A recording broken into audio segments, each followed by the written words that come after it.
I got me some minnows and tried to ignore the fact that the wind chill's minus 32. I got the ice fishing blues.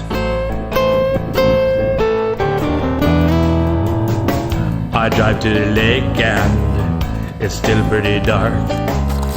I scope out the area, find a good place to park. The first thing I do is fall in someone's hole.